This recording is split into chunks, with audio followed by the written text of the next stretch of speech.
Number 1 Iron Age Booty Daddy.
Ladies and gentlemen, welcome back to Iron Age Nights. What's going on, everybody? Oh, it's a good night. Oh, it's a good night. Ladies and gentlemen, welcome back to another Friday, another Iron Age Nights, but never another Iron Age Nights number 43, featuring Timo Burnham. Oh my God. Oh crap, did I just introduce the guest? Oh, I'm supposed to do that later, ladies and gentlemen. You think I would learn? Oh well, it's been a fun evening. It's been a fun evening so far. I was brought into a Twitter dumpster fire. That was awesome. However, that's going to lead to something on Tuesday night, so hopefully you guys are here for that. That's going to be great. I just want to promo that in the front of the... It's going to be fun. Ladies and gentlemen, welcome back to Iron Age Nights, the live stream where we decide to introduce you to a fantastic new author or new creator or new tabletop guy, but somebody that probably shares your values. And if you decide to send your money to them to buy their books, even though you may not like the book, you may still know that your dollars are going to somebody who doesn't hate you and isn't some of the mainstream shills out there. So that's absolutely fantastic. Let's introduce the absolutely fantastic chat, because we would not be here without the fantastic chats, the fantastic chat or the reception that we have had since we started this show over on Rumble. That's right, we are live on Rumble as well. We've got Lieutenant Bob. What's going on, man? And Betty Adams, they're already over there talking it up, having some version of a conversation about wet socks. I'm not sure. But we're gonna leave Rumble. Rumble's a strange place. Let's go over here. Oh, right, Chatsu just jumped in. He's going to be lurking this evening. Over here on YouTube, we've got RH Snow. How are you doing?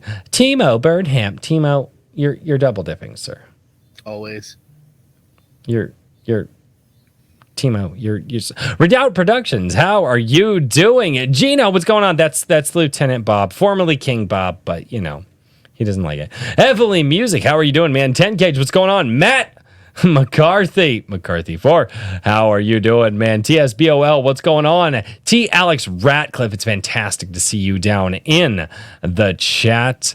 Oh good lord, you guys are having conversations. Betty Adams, how are you? You're double dipping. That's okay, it's like Chicago on this channel. Go to all of the places and double dip as much as you want. I'm down. Evely Music. I said hello to Evely Music. Oh, Periopsis. Press Katie. Hello. How are you doing? Horizon Talker. What's going on? Silent Unseen. How are you doing? Rose, my wife down in the chat already giving me crap. Raving Dad Gaming, Brian McCoppin, what is going on? Anthony Rondinelli, how are you doing? TJ Marquis, what's going on, man? TJ. Oh, good Lord. Stormcrow, it's a Stormcrow. And Tank Ferret, oh God, the chat jumped. Why would you do that to me? Tank Ferret, how are you doing? Squishy Banana Productions, what's going on, man? That is a new name to the chat. Thank you so much for being here. And Griffin's Library, what's going on? And then we just got a $10 super chat from TSBOL over on YouTube. He says, in the editing trenches so I can't stay long. I just wanted to shout out Lord Otter and Black Knight, who both have some great stuff coming soon. Hail Iron Age. Yes. Awesome, man.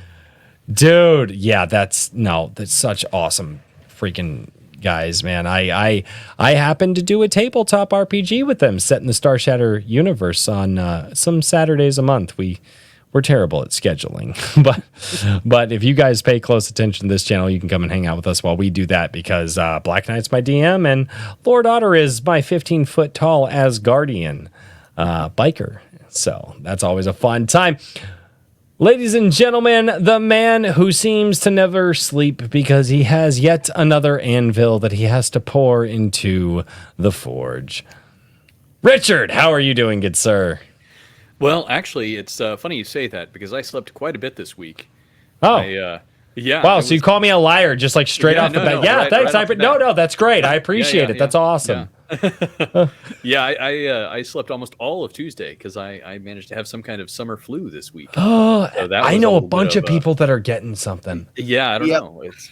It's the new thing. I didn't want to miss out. Plague. Yeah, my wife came down with it, so I decided I might as well go ahead and get in on the excitement. Right. Yeah. Well, waste almost an entire you have to support your wife as a husband, exactly. So and then get sick immediately after her. Yeah. Absolutely. Yeah, but it's been good. I'm still trying to catch up on things. I both with the day job and with some Anvil prep, and we're getting the second issue rolling. I need to figure out some quotes and whatnot, finalize some stuff with the next printer.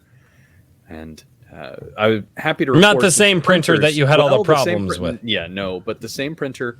I will give them this, that even though they had a number of issues, they have worked very hard to, at minimum, make sure that I did in fact get a correct number of acceptable copies. So they went through some effort to try and So what you're saying is second chances are always probably a good no thing second for the chances honest. from me. Just probably will I will probably temper some of my more acerbic comments that I was planning on making. Big words on this channel. Yes, I love big words. Yeah. Oh my God. Me not be so mean. You son of a bitch. Nice.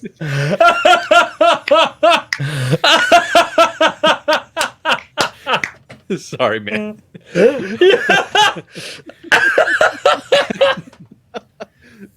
Made me take a shit. Well played. All right. Raving Dead Gaming for $2 says comic book idea, 50 cal ferret. I might be down for that, depending on who writes it. Also, for $20, that was a $2 super chat from Raving Dead Gaming for $20, which $20 gets the applause button because it's 20 seconds long and it's far too long, and that's my rationale from T. Alex Ratcliffe.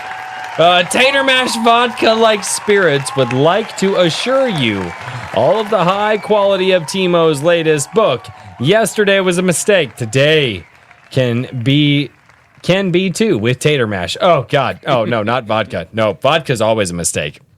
Oh, I've been there. It's not a good thing the next day. It's not. I don't do well on the vodkas. Drink whiskey like a true G. I drink beer because I don't need Or to get beer, I guess. Yeah. All right. For the guy who apparently is too good for beer, the guy is too good for shilling. But you know what he's not too good for? He's not too good that he won't help you out and help you bring that story that's in your mind to the page and give you a way to work through your struggles and troubles as you try to put your next fantastic story on the page. That's right. It is Daniel P. Riley. Good sir, how are you doing? How was your week? I'm doing great. It's been a long week, though. Working hard on a lot of projects. I ended up accepting one extra one that I've been working pretty diligently on, and unfortunately put off fulfilling some work for Richard to do. So he's going to have to put my hands in a vice at some point. Kinky. Richard's just like, I'm not doing this tonight. Well, you also have the, You had benefit of that the fact so that I'm like over your constantly shit. coughing over here, so I'm going to be muted like three. Dude, if you're of this gonna show. if you're gonna die, hang out as long as you can, and then just go to bed. And yeah, get I should say that I actually am probably going to start my new schedule of bouncing at like 9:30, just because I am already kind of tired and whatnot. But yeah, for sure. That's going to be the thing, because in the future, I don't think I'm going to do it tomorrow.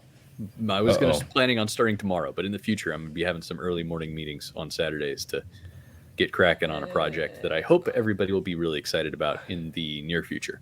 Do I know about What we this? talked about, right? Yeah, I don't know. Maybe. If not, I'll talk to you about it. But The hell is that? No, maybe. No, for sure. Dude, those aren't even words that go together. Sure, you know, it's fine. I thought we mentioned it, but I don't know.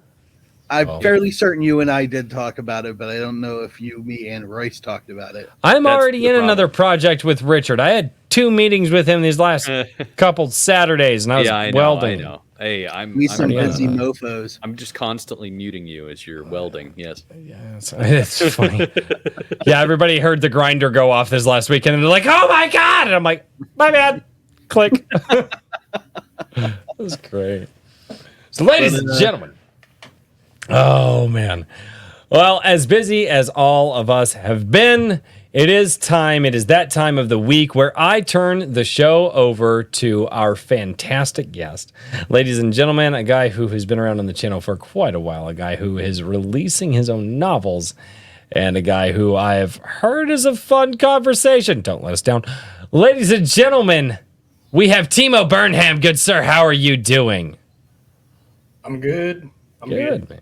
Good. Oh, wait. I was told I'm saying it wrong. Timo Burnham. Yes, you say Tim, and then I don't know. But I've said Timo for so long. Yep, and you're probably gonna keep saying that. So. I'm gonna try not to. That's okay. Shame me in the chat for saying his name. Although I don't say his name as wrong as John A. Douglas, so there is that. Screw you, John. So, first of all, sir, before we get into the questions and asking about everything, how has your last week been, man? How have you been? Pretty good. I had I guess I kind of still have it, some weird kind of like ear infection thing. It's been bugging me all week. Don't even say that. No, I don't even want to hear. No, You ear have cursed infections. us. Ear infections are the bane of my existence. Man, we're just like this is a geriatric stream. If You guys are terrible, man. What is wrong? I'm not dying. sick. dying of the That's all that flu. matters. Yeah, and you're not drinking this week either. It makes me feel alone. Well, hopefully Just the ear water. infection gets better. Nope, not going into my history with that. I actually had to have surgery to correct the ear infections I used to get when I was a kid, so that was fun. So did my daughter. Okay, off of that topic, Timo Burnham, good sir, you are out there. You're writing some fantastic novels. Okay, right now pulled up on Amazon. I will be sharing these links down below. We've got The Black Saint and Dawn of the Black Sun, the Silver Emperor. So before we get into all of that, what inspired you to start writing and get in on that journey and start back as early as you want to. Were you a little kid when you got inspired? Were you an adult? Was there somebody in your corner the whole time, or were people against you? Fill us in, man. Let us know. Let us know. I guess the really short answer is I couldn't find any books that I wanted to read like that were like the exact type of book I was looking for. And so I decided to start writing my own stories. I'm trying to remember. I think it would have been 2019, I think, was when I first started seriously trying to write stories. And by seriously, I mean like actually trying to write a whole story, not like I'm going to be publishing this. I think when I was maybe in my teens, I wrote a little bit, but I wouldn't stick with it. Like I'd write like a scene of like assassin man assassinating, and then I would not write anything else for that. I mean, that does sound like a solid concept, though. It's a great story idea. Stab. But yeah, I just didn't have the follow through, I guess, when I was that age. Well, very few people do. That's the sad part. Yeah. And I mean, I guess I can't speak for everyone, but writing is hard for me. Like, it feels like work almost all the time. It's really just about making it a habit to get stuff done. Correct. Consistency is key. So what was the, aside from just not being able to find the things that you wanted, was there any like specific experience that you had that kind of directed what you decided to write or anything like that? Like a particular piece of media that changed, your tastes, or kind of set you on a certain path of being like, I want to, that's the kind of thing I want to live up to. That's the kind of thing that I first was thinking about whenever I was thinking, oh, it could be cool if I could be like this, or that kind of thing. Or was it more of a more generalized desire to write and create and do that kind of thing?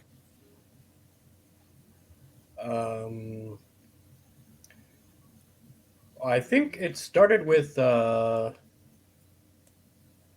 when I was in my like teens and early 20s, I read a lot of the Drizzt books. I don't know if you know what that is, but R.A. Salvatore. Yep. Drizzt Do'Urden. Yeah, those were my favorite books. I remember with my friend, we would like read the fight scenes and then like way over analyze them.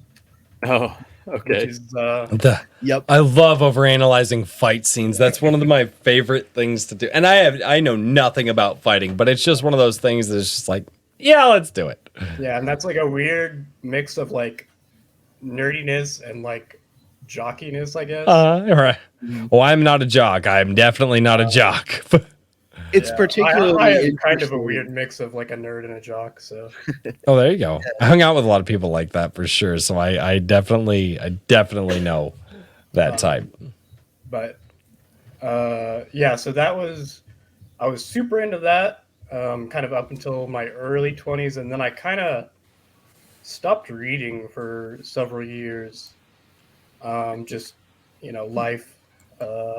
Some of it was college. Like I didn't like reading as much because I had to do a bunch of it for classes and stuff. And then just, life, work, stuff like that kind of kept coming at me. And then it was like later 20s. I don't remember exactly when, but I read Mistborn, Brandon Sanderson. Yeah. And that book, like, really good book, but more than that, like, that book just kind of changed my perspective on like what you can do with like a fantasy book. And I think that was basically kind of the beginning of my journey to actually end up writing my own stories. Interesting. So yeah, I think I would say I'm kind of like a distilled Brandon Sanderson in like what my stories are like. Like they're much shorter than his books, but they kind of have the same elements that he puts in his books. interesting. So as far as um, okay. So whenever you say the same kind of elements, now Brandon Sanderson is known for a number of things, but what would you say are what are you talking about whenever you mean those elements distilled down? Because one thing he's known for is his extreme productivity in terms of like volume. Um, is it just the story style with the more interwoven tale, or what were your big draws from that? Because I enjoyed Mistborn as well. I thought it was a good one. I don't know what you thought about the whole trilogy, but Um, I actually haven't read. I've read the first one and part of the second one, and I haven't read the third one. Not because I thought like the second one was bad. I just got distracted and haven't gotten back to it. I think Hey, I know that feeling. I think that second one has the classic, second book in a trilogy that was not, Not quite as good. 1000% always going to be a trilogy. You know what I mean? That was written as a trilogy, but wasn't necessarily guaranteed to publish the next book immediately, kind of thing. Yeah. So, I would say the three kind of pillars that I see as like what he does is some kind of interesting magic system, and it usually is almost always tied to the world building like very deeply in some way. Um, and then a lot of action, and then some kind of mystery or multiple mysteries that are either the main plot or like a big part of the plot. yeah. I would say that's kind of the stuff that I put in my stories as well.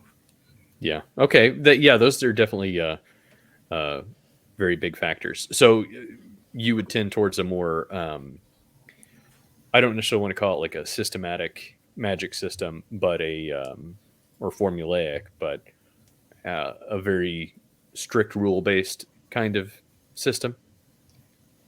Yeah, I definitely tend towards like the harder magic systems. Mine definitely aren't as complex as his, or they're probably not as hard as his. But I like to sort of come up with the rules for how it works, and how you can, get better at the magic or whatever, things like that. I with my new book, Dawn of the Black Sun, I kind of there's like an element of hard magic to the magic, and there's an element of soft magic, and I did that on purpose because I wanted the soft magic allows each different character that uses the magic to have their own personal spin on it, while the hard magic has to do with like they all the foundational way it works like is the same for every person. So what is Dawn of the Black Sun about? How did you conceive the story, and how did you write it? I sat at my computer for hours and hours and Fair. I deserve that. Yep, that's fair. I went to this website called. Yeah. No, I won't even say. No, don't even. No, we're not starting that. Damn it, Richard! Don't put that in front of the chat. Go back to coughing, Richard. Oh God. I just couldn't resist. I'm trying to think. What was the very first? Well, like probably before I even had the specific idea, I watch anime. I don't watch like a ton of anime, but I watch it sometimes, and I would like see the fight scenes, and anime, like everything is like 3 billion%. Like you don't do anything like 50%. Like No, absolutely not. And that's especially in shonen, especially in the shonen Yeah. genre. Yeah, Exactly. it's all Go over hard the. or go home. And so, See. I'm watching these like fight scenes where, a character like just jumps and like shoots through like a mountain and the mountain explodes, and then, he punches the other guy and he goes to the moon and stuff like that. And I'm like, this is cool. And like, it's not that they don't explain like how people can do stuff, but they don't try really hard to justify like every little thing, or like how a person necessarily could survive that kind of force on their body. Yep. And I was like, it would be fun to do like a story where you can have characters that do stuff like that, but maybe I explain it a little bit better. Yeah. And I think that was like the first idea. I'm trying to remember. There was like another bit of inspiration I had.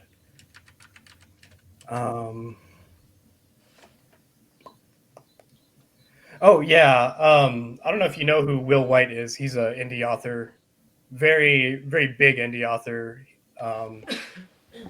He writes a lot of progression style fantasy, if you know what that is. I'm not familiar with it offhand, but can you tell us just briefly?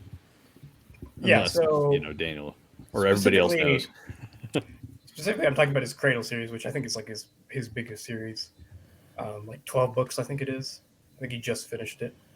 But it's like progression fantasy. So, beginning of the story, the main character, he's like this. He's like weaker than like level 1. He's like level -1 at the beginning. He's super weak. Yeah. And throughout the books, he trains and fights monsters and gets stronger and stronger and stronger until he's like a god at the end, basically. I see. Okay. And so a lot of anime does that trope too. Yeah, I was gonna say. I'm thinking of. And I'm not knocking that. I actually like that kind of story a lot. Yeah. There's a martial arts anime that I really enjoyed called I think it's called Kenichi, the First Disciple or Last Disciple, and he's basically the weakest kid in a school and ends up training under these insane, unique masters to become a great martial artist, but he just doesn't believe in himself through most of the show. It's endearing and really wild. Nice. My very intellectual self is watching the original Dragon Ball, so I've got that going on. Original Dragon Ball is wow. I did not know the original Japanese Dragon Ball is it's not what I would have expected for it's what something presumably is a kids show. Welcome. It wasn't a kids show. It was not a kids show in Japan. Well, the original Dragon Ball. I thought it was a kids show. No, it was not. The original Dragon Ball was Toriyama's interpretation on Journey to the West. Yep. So for those of you who are aware of what, yeah, it is not a kid's show. And it's a kid's show. No, here in the U.S., animation was very much largely for children. Over in Japan, it was not. It was just another way to tell a story. They don't have the stigma around animation that we do here in the U.S. Right, and so...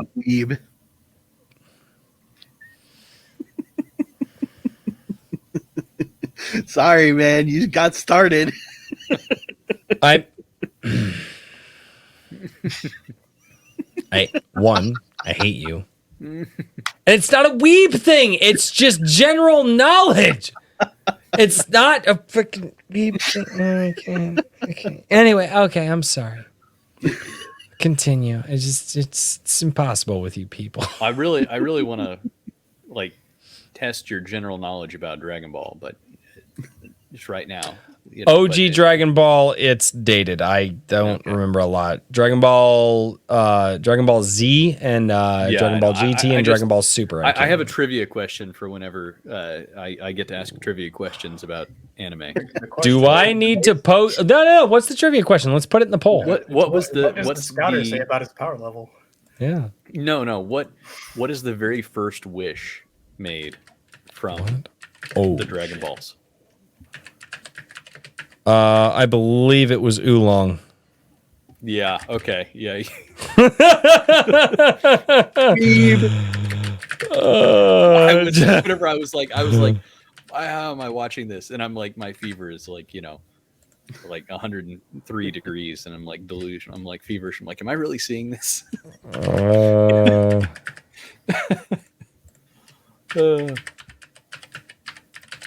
sorry, this is completely derailed here. No, it's awesome. It's awesome. You'll see the chat, but I remember. I know this very well. I see Chad already knows. Chad, oh yeah, I already. Oh man, apparently, and I know the character that did it too. Herman wants to know my opinion on Legend of Korra. Oh no! God damn it! Damn it, Herman! Of the 3 great seasons, which was the greatest? I can tell you that 3. By the way, there was 4. 4 of the 4 great seasons. No, they weren't all great. I remember liking the first one the most. Really? Maybe that's just because I haven't watched it in a long time. So I didn't like it nearly as much as the original. No, and it's not as good. It's not. No, that comes from horrible stream. Anyway, no, not gonna tailspin on that one. Thanks for the derail, Herman. Oh God, yeah. Well, I mean, kind of. Richard derailed us with Dragon Ball, so we'll go there. But, I'm gonna blame. Well, I will say this, Timo. God damn it. It's so hard not to say Timo, dude. I have said it like that for so long. And you've never corrected me. I mean, it's hard when I'm not on the stream with you. It's true. You could call me an idiot in the chat. That's perfectly fine. Anyway, but I will blame you for this. You did mention anime, and then, yes, many things happened after that. Oh, yeah. I was talking about Will White's books. That's what. Yes. Progression fantasy. Yeah. So I like his books. They're really good. Obviously, he has like so many fans. He sold way more books than I could ever hope to, but I kind of wish that I got a little bit more of the like emotional arc from his characters, because the books are so much about the like progression as far as like the magic and them getting stronger. And because they're short, and he does it on purpose, like he's trying to write books like that, so it's not like he's a bad writer. But I wished I could have gotten like a little bit more of like the emotional arcs of the characters. And so that was, I think, my other initial inspiration was to write something kind of progression fantasy, but to try to have it more of like you get in a normal like epic fantasy where the arcs are really about like the characters growing and changing or getting worse or whatever it is that's happening to them. Mm-hmm. Nice. So yeah, those were the 2 big ideas for writing this book and the series itself, which only has 1 book out yet. I'm working on book 2 right now. Well, not right now. Why not right now? I could. I'm going to pull up my Word doc. Uh-oh. He's like, well, I'm not going to work on it on the show, but like, if you want me to work on it on the show, I can. As long as we get it behind the scenes. Maybe. No? It's very boring. Sir, you a say lot of that. empty staring. Yeah. Right. It's you'll see the document like sitting there, and then I'll write a sentence or 2, and then it'll stop, and then another sentence, and then I'll delete a couple words and then rewrite it. That's what it would be like. Apparently, according to my daughter, my inner monologue as I'm typing reflects on my face. So I go through expressions. So I'm just sitting here going like this, going. Yeah, I'm sure. I don't know if I ever talk out loud, but I definitely like sit there and like mime in my head like a conversation between 2 people. So I don't know what I look like when I'm doing that, but I'm a very, very outward spoken person. If I ever write a book, I'm gonna talk that whole damn thing out, like, and then as I'm talking it out, like, yeah, He's totally gonna voice see it. to text the whole. Yeah. Voice to text the whole thing. It'll be horrific. It's fine. I'll hire Daniel P. Daniel Riley will as the my file. editor and say, "Hey, dude, It's I got just this one book. It's jumble. great. Do me a favor. Just go through and find out what doesn't make sense." And he's gonna be like, And then next No. Friday, we are going to begin the search for a new third chair because the late Mr. Riley. We also have a GoFundMe for his family. Yeah. He jumped off his roof. It's only a "Don't one-story judge house, my but we voice had to do to it about text, 4 times. you." Yeah, you'll see. I'm going to judge your voice to text. I've had to read enough of it. Man found dead with screwdriver shoved up nose. Oh God. Here's my problem with like the No. writing stuff. Like, because what I like to do, I actually physically like to handwrite everything out, which means I need to take what I handwrote and then write it and then actually type it into a Word doc. Phone. No, not into my phone, No into a voice Word doc. text. Into a Word doc. I'm not that much of a scrub. Oh my good Lord. Possibly, kind of. Yeah, it's not. I'm not saying it hasn't happened. Maybe. Yeah. But that's one thing I love. I love handwriting. Actually, I've got notebooks over here that have start to books that I've done in the past, and I just like, I don't think I'm gonna continue I know on a with lot it. of folks who start on paper and then transfer to Word doc. I like it. There's something really cathartic about physically writing, and I don't mean print. I mean, actually writing. Like, let's see, does this one have? Yeah. So that there. Hmm? I was working on a map and everything as well. So Yeah, my problem is I can't even read my own handwriting, so I would have no idea what I wrote. my mom tells me my handwriting is absolutely terrible, and everybody else who sees it on the planet is like, "Dude, your handwriting is amazing." And I'm just like, no, it is not. It's very cursive. It's called writing, not print. There's a difference. I'll support your mom if you want. Don't worry. Yeah, and her handwriting is immaculate. It's annoyingly immaculate. It's like she was made to practice when she was a kid until it was perfect. And my grandfather was very strict on that. Oh my God. My mom's handwriting looks like it was written by an angel. My dad's handwriting is worse than a doctor's, and I'm somewhere in between. That's other mine. problem I'm I here have for the is, doctor. The other problem I have is I'm left-handed, so when if I write with a pencil, then I just rub my words all get smudged because my hand rubs them. They never taught you how to write properly with left-handed. My mom, right hand. Well, Not sure how. my mom. I actually used to practice with my left hand. My mom was actually teaching me because she's left. My mom is left-handed, and so I was actually I was training myself to do that left-handed, and I'm probably not. I probably couldn't do it anymore. I haven't practiced it since high school, but yeah, very, very different. Timo wasn't hit with the ruler enough. Yeah, if I'd been born, like a generation or two earlier, then I would have had to learn to write with my right hand. Right. Pretty much. Pretty much, man. Pretty much. So you get into all the writing. You're inspired by some of the stuff by anime. You working with the various different magic systems. And right now, I do have the synopsis pulled up on Amazon, and it says Ryushu lives the quiet and boring life of a fisherman's son until a single day rips his world apart. Where does that story enter your mind? How does that enter your mind? What's going on? Is it just like, I'm gonna write a story? Or are you like, wait a minute, this makes sense? How does that work?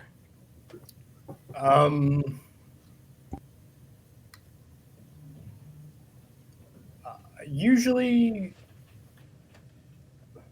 I don't know if it's usually. A lot of times, story ideas start as what is the word? I guess vibe, as the kids would say these days. See, kids say stupid things. It's Yeah. But like a just diss the guest, I tell you. It's not I specific. didn't diss the guest. I dissed the kids. You weren't listening. I know. Yeah. You got. I said the kids. The kids are. Yeah, it's not necessarily like a specific plot. Good It's the effort. first idea. It's like I don't know, like a mystery story. Like I'm like I would really like to tell like a really cool mystery story. And that's usually like the initial idea, and then from there I go to the specifics and I start thinking, okay, like what kind of mystery, like what kind of characters are there going to be, what's the setting, that kind of stuff. And as I think about that, I start to generally it will be the plot. I will start to like slowly piece together the plot, or at least an idea of how I think the story will go. A lot of times it changes by the time I actually get to writing, but and also like for me, these ideas are pretty much always like, I want to tell a mystery story, but I'm going to tell a mystery fantasy story, or I want to tell an action adventure story, but I want to tell an action adventure fantasy story, or yeah, whatever. Like I always make it fantasy or sci-fi, because why not? I mean, if it's open to you, might as well go for it. Yeah. So what's have you done any shorts? This is your first book in the series, correct? What else have you put out a previous book? Yeah. So, The Black Saint was my first book I published, and that was 2 years ago now, I think. Okay. Because I was thinking that you had something previous, and then you said that this was your first book, but I was realizing you meant the first book in the series. Yeah. Okay. Yep. Yeah. I will get your author page here. Yeah, The Black Saint. Richard's meds are kicking in. Yeah, they're kind of. It's this coffee. I drank the coffee, and I'm like, kind Yeah. of waking back up, and Very, very heavy spiked coffee. Illicit things in the coffee. And I'll collapse I know that. here in a little bit. No, don't do that. That's too much. You only. I told you 3 drops. What? Just power down. Three drops. That's. You put more than 3 drops, didn't you? It really. What kind of a measurement is a drop? Measure, just use feeling. Yeah. That's what I do when I mix drinks. No. Oh, Why do you God. think I'm drunk by the end of the street? Oh God! Usually you're drunk halfway through. That's a good That's idea, the actually. question. That's the You should point. take Well- a shot every time Royce mispronounces my name. What? Oh, jeez. Dragon Ball? Rose is giving him shit about Dragon Ball. Yeah. Yeah. Oh, hey, I figured out what's going on. There we go. I had another microphone in the room that was live because I have my amplifier mic'd up for reasons. Yeah, I wondered what I was hearing. That I forgot to hit the mute button on that microphone. It's the microphone that Matt was using, and it's currently sitting in front of my guitar amplifier for reasons. Reasons? Yes. Yes. Yeah. Yep. Foreshadowing! Why would I There say that? Why would I say that? All right. Foreshadowing that is forlong foreshadowing. Sorry. Oh, good Lord. No, Key, come on. Don't start that conspirator crap again. Show, don't tell, Royce. I choose both. Fair enough. I choose show and tell. What happened to that? And it was awesome too. I brought Little bit my gay. Megazord. It was amazing. There, you can bring 1 toy, and I was like, "But what if 5 toys create 1 toy?" And they totally let me in. Loopholes, ladies and gentlemen, loopholes. That's how you do the show and tell loophole. In second Your grade. pants have 4 pockets, so you can get away with 5 toys for show and tell. No, it all became 1 toy. But they all came together. It was the Zeozords from Power Rangers Zeo. Not even screw. Don't actually. The things that people say I that. believe it. All right, so Timo, let's let's get to know you a little bit more, and let me ask you this question. Oh boy. That because it just happened to me. You guys saw it. You saw the aneurysm happen. But do people ever say things and it jogs a memory from you that you're like, man, I forgot about that? And what, like, have you had a moment like that recently have you had a moment like that recently that's reminded you about something that you'd forgotten about? Like, is that a recent thing or is that just a me thing? Because I feel like that happens to people. I mean, I'm sure it probably happens to me. I feel like all I can think of right now is like people saying something that reminds me of an old meme I saw. Uh-oh. I don't have a specific example right now, but I remember people will say like things and I'll be like, yeah, that's a meme. That's funny.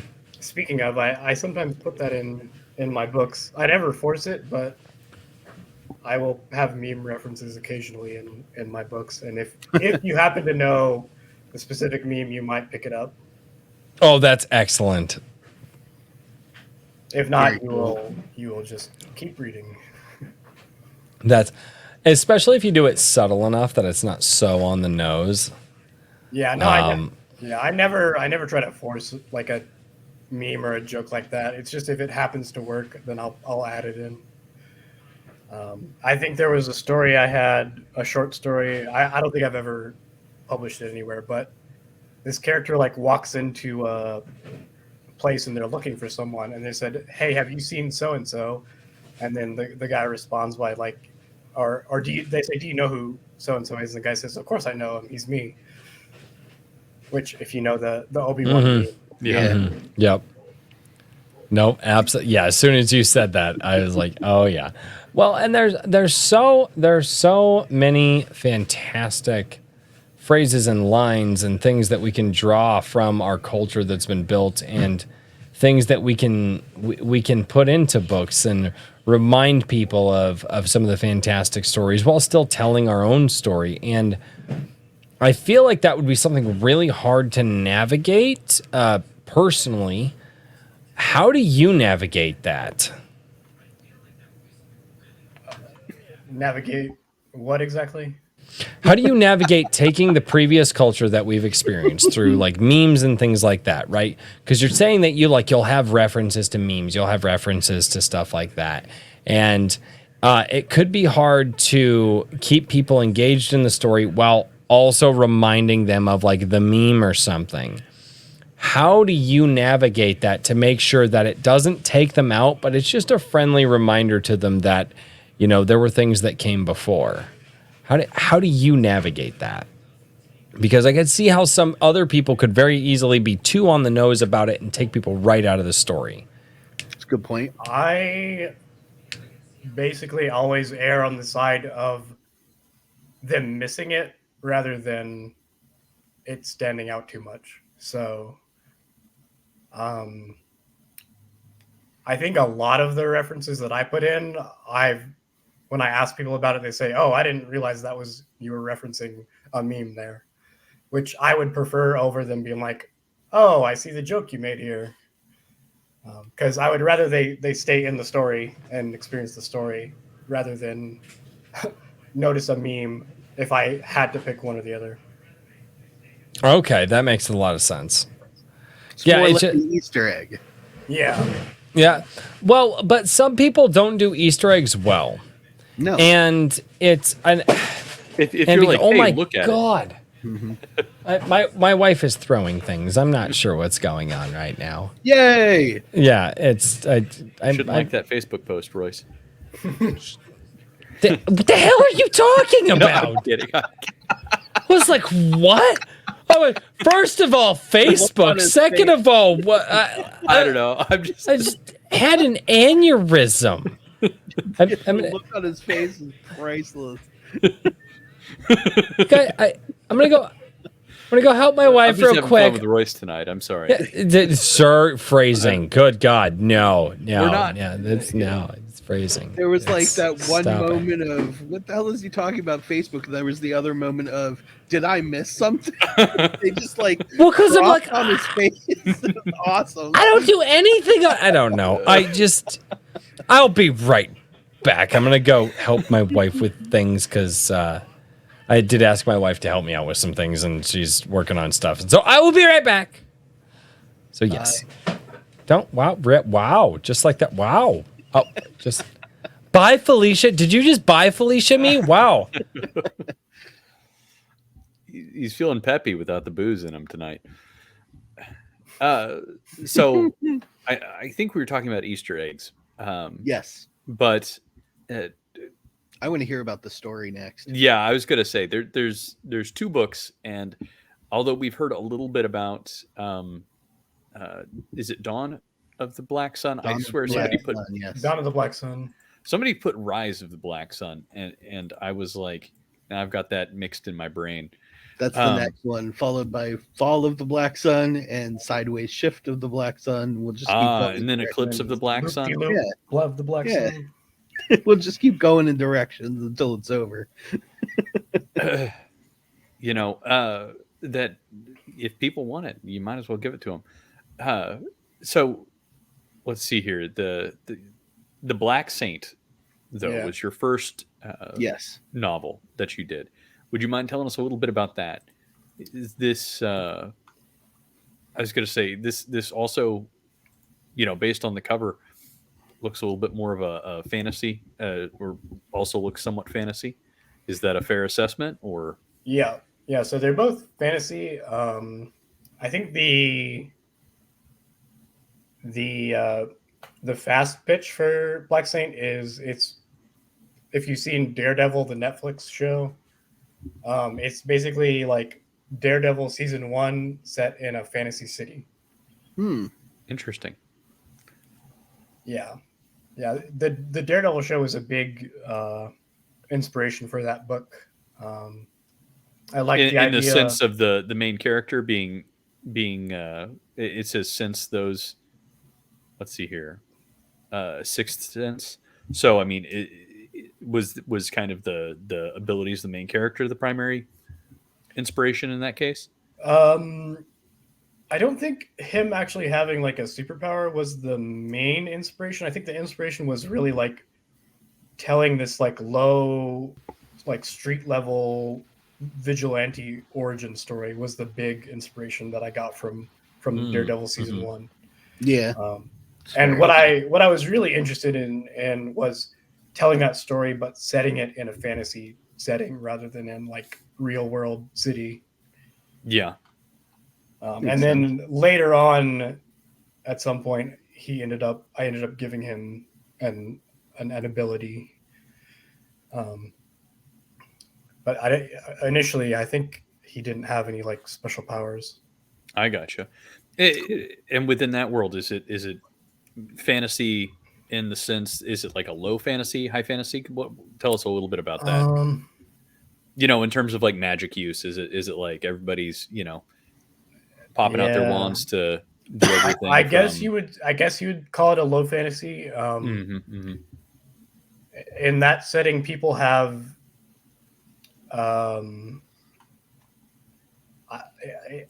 I guess you could call it magic, but essentially they like different people will have different abilities, kind of like superheroes. But no one has ever called a superhero or anything like that.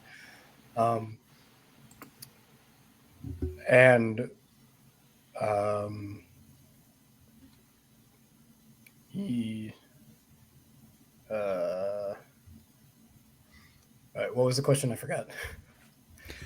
Well, I was asking more about like what kind of fantasy world it was, whether it was low fantasy, high fantasy. Yeah, I think I would describe it as low. There isn't like people using magic like fly around and like shoot fireballs everywhere and stuff like that. Most of the fights are like fist fights or knife fights.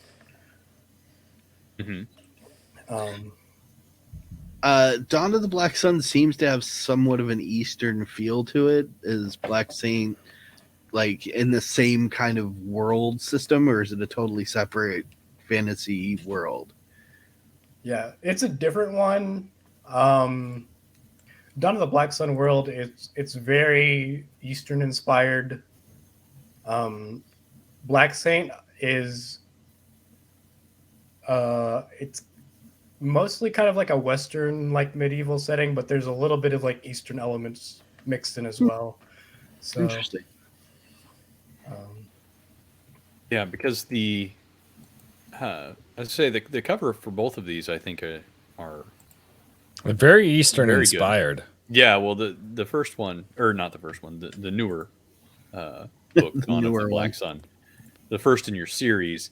I think it's mainly the hat is very much Well, and the main telegraphing that a little character's bit. name. Yeah. yeah, Yeah, that's true. yeah, the I hat mean, was something we specifically wanted to put on the cover to make sure it conveyed the idea that this is like an Eastern style story. Is that a nod to the Japanese god Raiden or no? As portrayed So in combat, maybe. It is No, not- if you that he Mortal Kombat kind of pulled some of that from the original. A little bit. A little bit, yes, but it's still.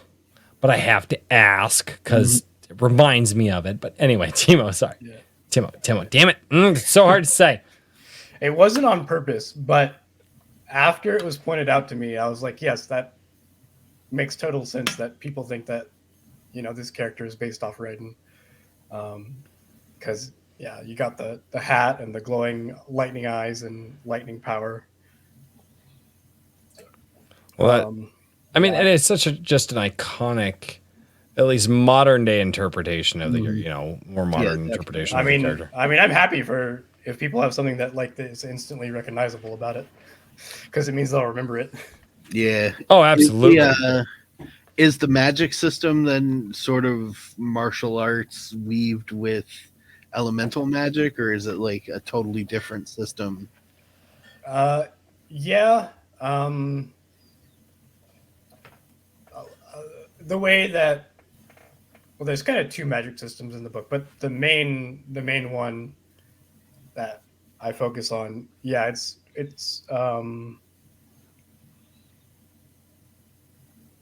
I guess similar to the way that magic works in like Avatar: The Last Airbender. It's not exactly the same, but that's probably the closest if I had to pick something else to compare it to. Works for me. I'm a Wuxia fan, so Nice. Yeah. Yeah, it's I think of the series as like it is an epic fantasy series that I added a progression fantasy magic system into. right on. So the magic system very much it kind of has a structure where like there's like levels where you can get stronger. Not like explicitly, like the characters don't they in the story they talk about levels, but those are levels that are kind of arbitrary, that they have just kind of come up with to describe a person's ability. And yeah, so but for me, planning it out and thinking about it, I kind of planned it out as like, okay, here's the levels, here's like the base level, and here's like the best you can get, and then in between stuff like that. So Awesome. Interesting. yeah, and something I think is good to do if you have like progression style stories is at the beginning, because pretty much always you are having a character who has almost no or no power, and you're getting to see him progress. That's the fun of those kind of stories. So I always think it's good to have another character who is like at the top or way more advanced, so you get to sort of see the promise of like, this is what you're going to get to see if you keep reading. This is what you're going to get to see your favorite character do eventually. I've seen that a lot in certain things, and it's actually one of my favorite things. What you described is a way to keep me reading a story even if I am not particularly interested in the story. Because, for instance, that what you described is what got me interested in like Black Clover. And that you have this character who is zero, zero zits zilch, just nothing. And then like his best friend is super strong already and this, that, and the other thing. And the idea of walking with the main character as they become powerful enough to take on this character who already has power, who's more powerful than they are, and their best friend. That's a really great way to hook people in and get them invested. And I actually really enjoy stuff like that. It's like, well, I didn't really enjoy this part, but I gotta see how the guy gets there. It's like I love that. That is enough motivation for me to want to finish a story. It's like, well, I gotta see how he gets there. That's a great. What made you want to do that? Will White. Yeah, I think he was the. I guess. Yeah, Brandon Sanderson was kind of the starting point, and kind of like me seeing like, oh, hey, I could do some really like crazy stuff with my magic. It doesn't just have to be like D&D, wizard cast spell kind of thing. Not that there's anything wrong with that, but yeah. But then I think reading Will White's books and seeing like how like video gamey they are, but like still really good. Right. Because before that, I had always kind of thought like, well, in a video game, it's different. In a book, you have to do it this way. But when I read his books, I was like, I guess you don't actually have to do it this way. Like you can change it up a little bit. You can go a little more video gamey if you want. Yeah, progression fantasy does have something of a lit RPG element to it a lot of the time. The real question, though, is how often in Dawn of the Black Sun do we get a training montage in the gravity chamber? You have to have a training montage in the gravity chamber. It's like if you don't have a training montage in the gravity chamber, what are you even doing? I don't think I'm just messing with Royce. Montages in there. I think I generally, I know some people really like them. If there's something like that, I tend to do it more as like a quick sort of summary, or I jump ahead in time and then give you a little bit of like, okay, this is what he's been doing, rather than actually writing out the training. In literary form, I think that's the best way to handle that. It all depends on your audience. I know there's people who read progression and they really like the training montages. So I know there's some people. I would not like to read a training montage. Yeah, listen, you're not Royce, the audience. Hold on. What if you turned the page and it just started playing the music? You know what I mean? Eye of the Tiger. A little bit additional production cost. It's the Eye of the Tiger. Exactly. It's the thrill. No, I still wouldn't want to read a training montage. Yeah. Do it training montages are fun to watch. I could not imagine reading a training. What if it had like a beat, kind of like dun dun dun? And you don't get a beat. What is it? No, because I will say this. I hate when writers. I've got some good ideas. Well, like write lyrics on a page, and they just expect their readers to know like how the tune goes. Like it's one of the things. Love Tolkien. Love what he did. The guy kept putting songs in there and expecting me to know the melody that was in his head when he wrote it, and I'm like, I got nothing, bro. This sounds like gobbledygook to me. And I'm like trying to like rhyme it the best that I can and figure out the melody. No. Unless it flows like a simple rhyme, it's really... Well, yes, yeah, if you do a simple limerick and it flows like that, that's fine. But no. It's like the training montage in a book. Come on. No, I like what Timo said. I said it right. I like what Timo said. He's like, no, I just, would just flash forward. It's true that some audiences do prefer that stuff. I can't defend the retarded people out there. I can't do it. I got a bunch of comments from folks who read Legacy of Heroes because I did put one scene of the new heroes training with one of the older heroes, and then I skipped. I did a paragraph of they did this over the course of weeks and developed these things, and I got feedback from that. Like, I really wish there would have been more of the training sequences with that character, and I'm like, really? Okay. But that's not a montage. It is a montage when you have sequence after sequence after sequence. That's a montage. I do have to mention this because it will quickly go away. This one I have to mention because StreamYard won't save it. Kikomon just gifted 10 Drink with Crazy memberships over on the YouTube channel. Thank you so much, Kikomon. I do appreciate it, good sir. I do have to, because those don't get saved until the end. Show me, show you. You guys are all in a cult. Kikomon started a cult in my Gilded, and I don't know how to fight that. But, okay, so training montage aside.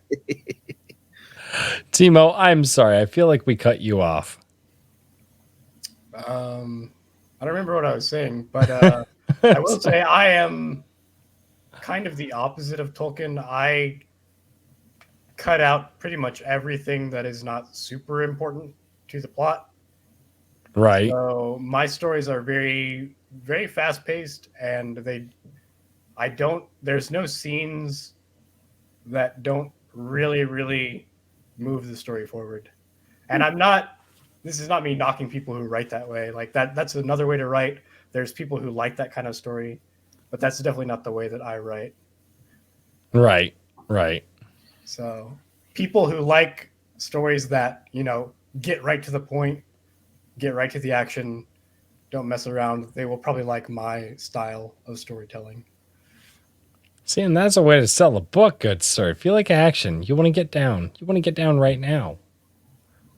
Read my book. That's the way to do it. I like it. Yep. And also, Dawn of the Black Sun starts out with a character finding a sword that can talk to him.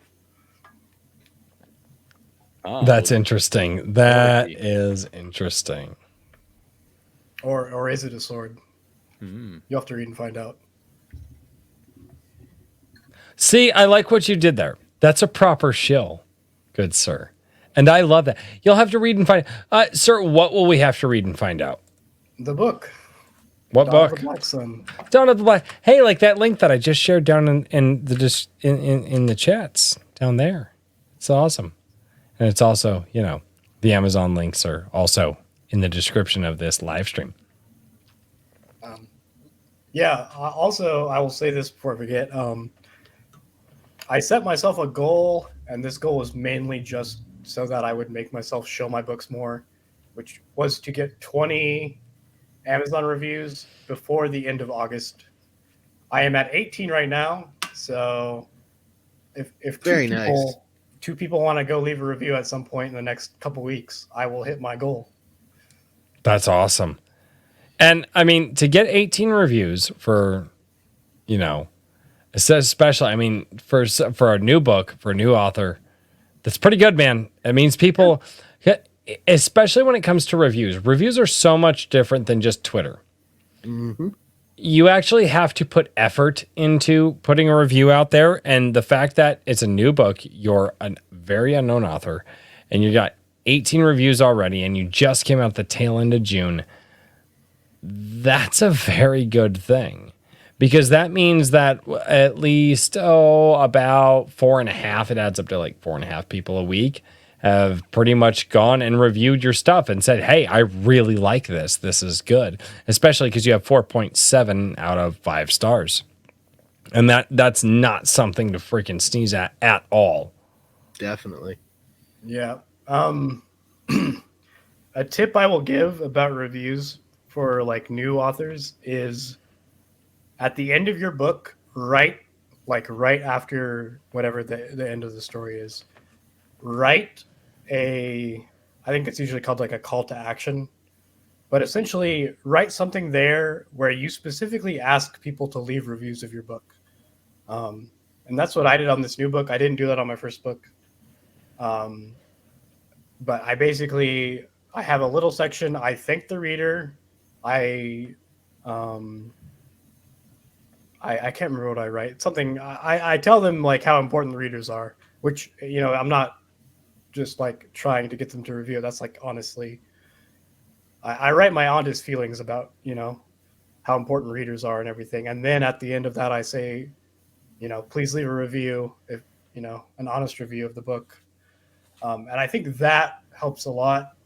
It's not like a magic way to instantly get 1 million reviews, but I think it helps a lot with getting more reviews for your book. Well, seems to be working. And that's one of the things that is so funny. If people hate something, they'll go out and they'll lambast it all day online. If people love something, they won't say a word. They'll set it down and keep it to themselves. Mm-hmm. And so to put that call to action in your book, like, hey, if you like what I'm doing, please go review it. And they go, oh, yeah. It's like, why wouldn't you do that? Why, if you enjoyed something, would you not go out and just preach the good word to the world? And just people are not like that. It's really, really weird. It's something strange that I've noticed for years. I think there's a certain psychology to it in that people who like something, they go tell their friends. So they'll go talk about it. Mm-hmm. A review, you actually have to sit down and type your thoughts out instead of just going, hey, dude, check this out. So there's a little bit of a psychology behind the online review. Reviews traditionally, way back before the dawn of the internet, were specifically something that people who got paid to do it did. That there weren't a lot of open forum opinion reviews before the boom of the internet. Yeah, but they've been here for like 20 years. Yeah, but that's the thing. People like to talk about the thing that they like, and a review isn't talking about it. Well, that is true. And I mean, I guess I could be like, well, I mean, I talk about the stuff that I like, but I also have a YouTube channel that I talk about it on. So it's very I get more different. DMs from people who tell me how much they liked my book than I get reviews.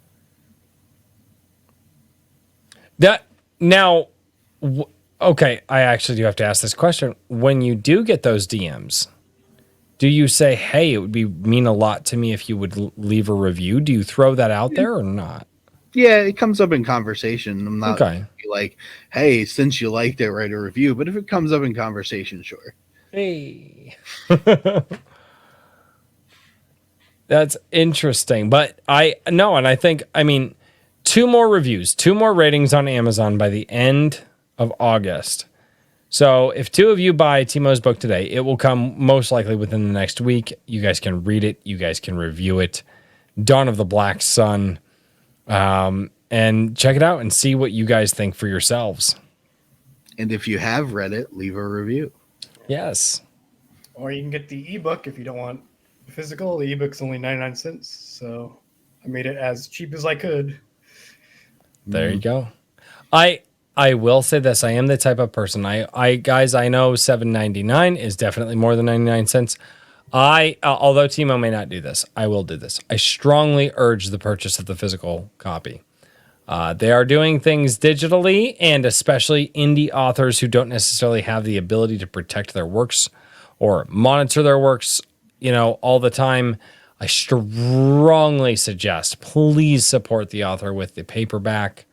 So that way you can immortalize their words on the page. That is something that I cannot stress enough. The Black Sun does have 8, I think, interior illustrations. So if you want to enjoy those physically, that's another reason to get the physical book. There's also a map, and then the cover art, obviously, which I think might be Neutron Bohr's best stuff. And I'm not saying that just because it's my book. No. Neutron Bohr's best stuff is right here. This is Neutron. That's the best. That's it. That's Neutron Bohr's best stuff. All of Neutron Bohr stuff. Dude, that guy gets around like the town bicycle, okay? Like, I am so surprised how many people know Neutron Bohr. Like, he is just he's everywhere and nowhere all at the same time. And I mean that sincerely. Yeah, he's a work machine. Like, dude, he works so fast without like sacrificing quality at all. You mean that sincerely after calling him a bicycle. Mm-hmm. Sending mixed signals, Royce.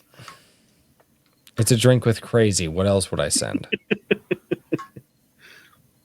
Are you it's like you haven't been here before.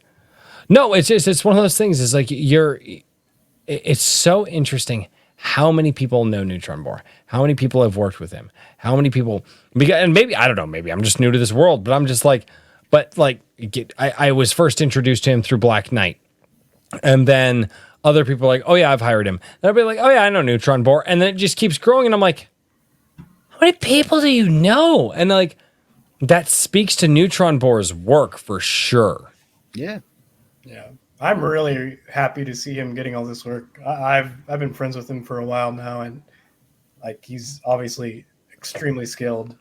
So he definitely deserves all the work he's been getting. So I'm really happy to see it. Agreed. Yeah. I maybe I should reach out to Neutron Bohr and be like, hey, do you want to come on Iron Age Nights and just I actually don't know how I would conduct that interview, to be perfectly. It's easy Come on Iron Age Nights and show us pictures. Yeah, just show us pictures for like an hour and a half, 2 hours. It's fine. Yeah. Can you actually pull up the sample of Dawn of the Black Sun? Because I think you can actually see the first illustration. I believe I can, as long as the sample is. I don't have a sample available on Amazon. Really?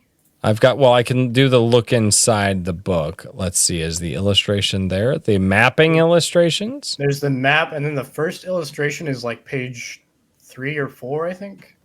So if it shows you that page, you should be able to see it.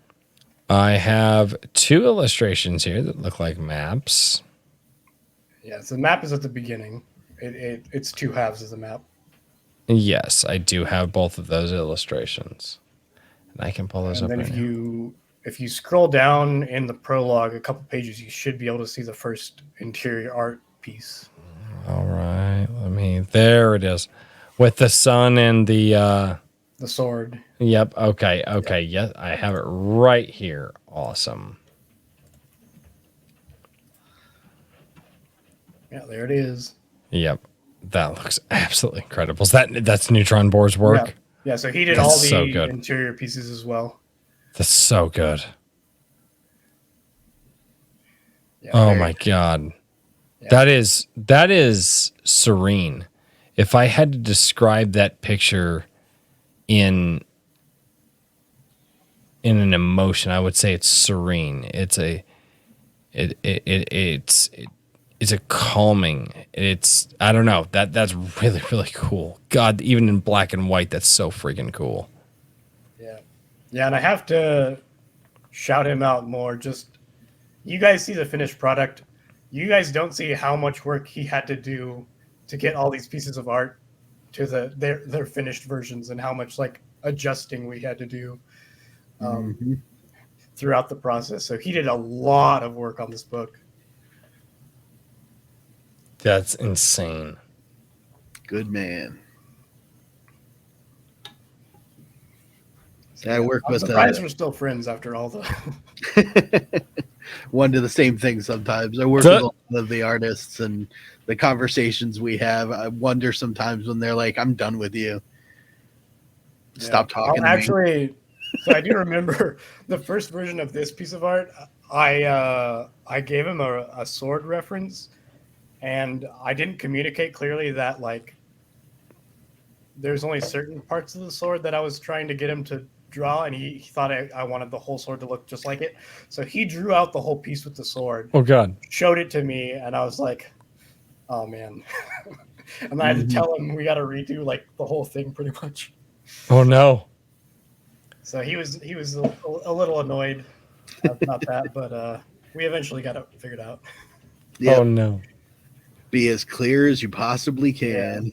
Yeah, and I actually, after working on this book, because of how many art pieces we did, I'm way better at working with him now than when we started. We're way more on the same page. Well, that's a good thing. Awesome. Yeah, don't be like me. Yeah. It's helped me a lot too with like other artist commissions, like to know, okay, I need to make sure I tell them like these things, these details before they draw anything, so that I don't make them do a bunch of extra work and piss them off.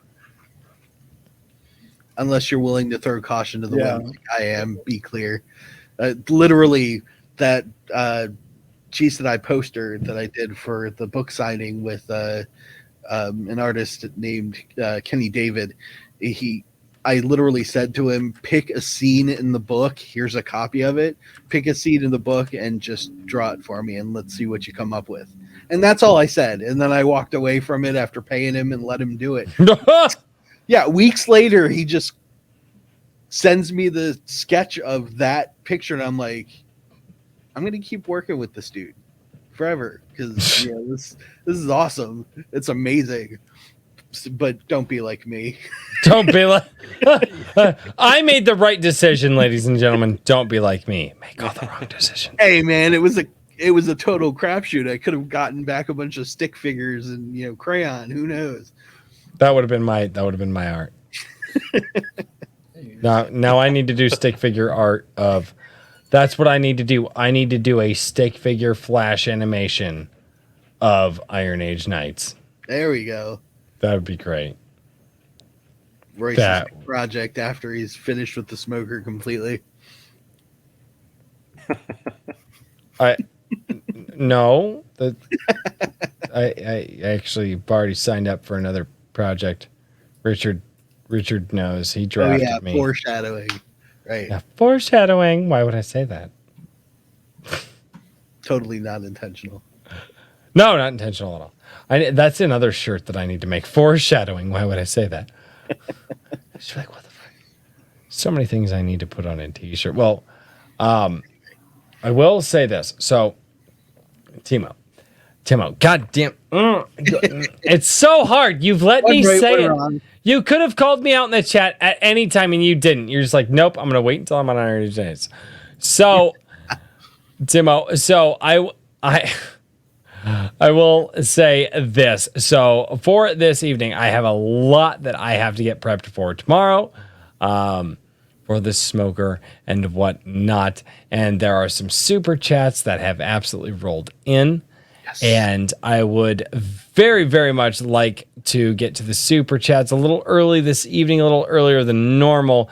And that, again, it's just I have things that I have to get ready. I'm also fairly certain Richard's going to die. Yeah, I'm probably going to pass out here. He is getting whiter and whiter. I was going to say, like, he's like way white.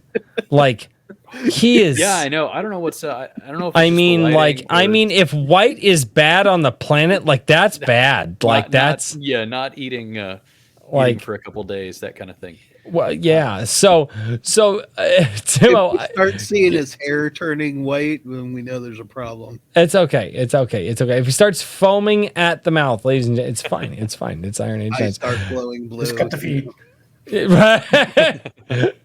Timo, tell us where we can find your books and stuff, and we'll get to the super chats and engage with the audience and let them ask you some questions for a little bit. Yeah, you can find them on Amazon. You search the names of the books, Dawn of the Black Sun or Black Saint or my name. It should pull up the books as well. Timo Burnham. Yeah, which is Timo. Yes. And you can, if you want, you can follow me on Amazon. There's like a follow button on the author page. Yes, there is. I am also sharing all of those links as well down in the chat. So if people would like to find your books, they are more than welcome to. We've got all that going on. There we go. And you can follow me on Twitter too. And mine's I think it's Timo Burnham on both. Just TIMOBURNHAM. Yeah, I will be sharing your Twitter link right there. X, Twitter. I want to call it Twix from now on. Somebody said Twix the other day, and I'm like, that just makes sense. It's Twix. I'm going the Prince route, calling it the platform formerly known as Twitter. Oh God, that's great. All right, Wrangler over on YouTube quite earlier for 420 says Bruner Battlehammer was the best. He was pretty good. Well, okay, what am I missing out? All right, you know things that I don't know. What do you know? From the Tristo Erden series. Yeah, he's the dwarf. He's kind of like, I can't remember if he's more of like a father figure. I think he was kind of like a father figure to Drizzt, like adopted father. Kind of more like a Brunner kind of worked as the sage character in a strange way. He had that down to earth stuff that that's interesting. Had a down to earth mentality that Drizzt didn't have. Yeah. Oh God. Sorry guys, I was preoccupied laughing at the tweet. I also don't know the thing that you're talking about because I'm an uneducated. It's I've read some R.A. Salvatore, but not that series. I have heard of people reading R.A. Salvatore. Yeah, it's just awesome dwarf warrior. That's all. There you go. Kikamon for $100. Which is, I'm sorry, Kikamon for $100. Kikamon, what the hell is even that? Whatever it is, you have to read it. Right, I do. He says, show me, show you. Kikomon, sorry, Canadian. Been too busy, can't stick around for too long. Hail, ADWC, hail, Iron Age, hail, Timo. Hope you are all doing well. Gonna be gone for the next 2 months. Wow. With my trip, woo, to the land of the rising, Kikomon. Good luck, sir. Oh, good Lord. Enjoy yourself. Absolutely. That's going to be fantastic, man. I hope you have a great time. Brian McCoppin, he's a member chat. He's been a member of the YouTube channel for 8 months. What's going on, McCoppin? Also known as Future Daniel. Everyone go and leave a review on Timo's book. Yes, go do that. And if you guys are like, well, we don't know where to find Timo's book. It's fine, guys. I have the link. The link is right here. It's in the chat. And you guys are probably seeing that link before you hear me say this because, delay on YouTube, and that's how it is. True. But yeah, no, absolutely go check out Timo's awesome book. Go do it. Kikomon for $5 says, my favorite joke for the newer folks. Oh, God. I have to read it again. So for those of you who are new here, this is Kikomon's favorite joke to share with you. What's the difference between a gay guy and a fridge? A fridge doesn't fart when you pull your meat out.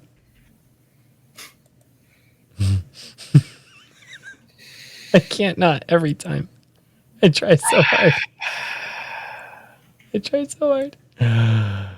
Kikomon for $5 says Timo's hat is an XXXL Yamika Kippa, Jewish god of thunder and shekels.